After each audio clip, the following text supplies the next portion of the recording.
नमस्ते मेरा भाइयों और बहनों, आप सभी का पुष्पा ऑफिशियल स्टोरीज चैनल में स्वागत है। दोस्तों, अगर आप इस कहानी को अंत तक सुनते हैं तो आप अभी से ही सब कुछ स्वीकार करना जरूरी नहीं है। आप अभी से जान जाइए।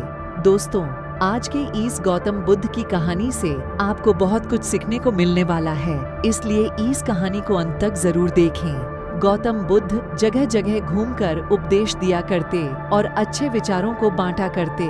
वे लोगों के जीवन के दुखों को दूर किया करते। उनकी बातों को सुनकर लोग बहुत खुश हो जाते, इसीलिए लोगों उन्हें बहुत पसंद किया करते थे। लेकिन कुछ ऐसे भी लोग थे जो गौतम बुद्ध से ईर्ष्या करते थे। एक बार गौतम बुद्ध अपने शिष्यों के साथ भ्रमण कर रहे थे कि तभी एक व्यक्ति उनके पास आया और उन्हें उल्टी सीधी गालियां देने लगा और उन्हें ढोंगी बोला। यह सब सुन लेने के बाद भी महात्मा बुद्ध ने कोई प्रतिक्रिया नहीं दी। वे शांति और चुपचाप रहे।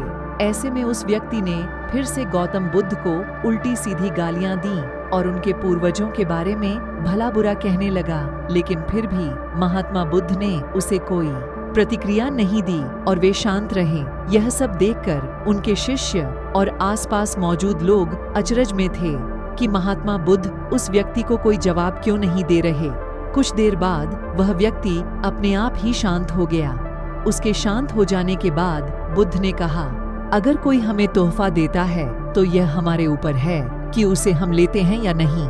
अगर हम उसे अपना लेते हैं तो वह हमारे पास आ जाता है, वहीं अगर हम उसे नहीं अपनाते तो वह उसी व्यक्ति के पास चला जाता है जिसने वह तोहफा दिया था। उसी प्रकार इस व्यक्ति द्वारा दिया गया अपशब्द स्वीकार करना या ना करना मेरे ऊपर है। हमें कभी भी तुरंत प्रतिक्रिया नहीं देनी चाहिए।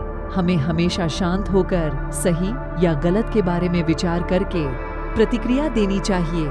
इससे बुरी से बुरी बातें टल जाती हैं और मुसीबतों से छुटकारा भी मिलता है। बुद्ध की यह सब बातें सुन लेने के बाद वह व्यक्ति शर्मिंदा हो गया और तुरंत बुद्ध के चरणों में गिर गया और उनसे माफी मांगने लगा। बुद्ध ने उसे माफ किया और भी आगे बढ़ चले।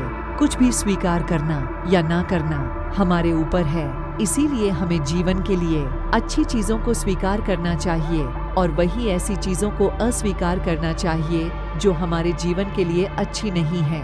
इस कहानी से हमें यह भी सीख मिलती है कि जरूरी नहीं कि दूसरे द्वारा किया गया अपमान सच में आपका अपमान करता हो। आप अपमानित तब होते हैं जब आप अपनी प्रतिक्रिया देते हैं। अगर आपका कोई अपमान करें तो उसे आप एक अच्छी प्रतिक्रिया दीजिए। ऐसा करने से आपका अपमान नहीं होगा, लेकिन अगर आप बुरी प्रतिक्रिया देंगे तो इससे आपका अपमान होना तय है। इसीलिए सोच समझकर प्रतिक्रिया देनी चाहिए। वीडियो अच्छा लगा तो लाइक, कमेंट एंड सब्सक्राइब कर दीजिए।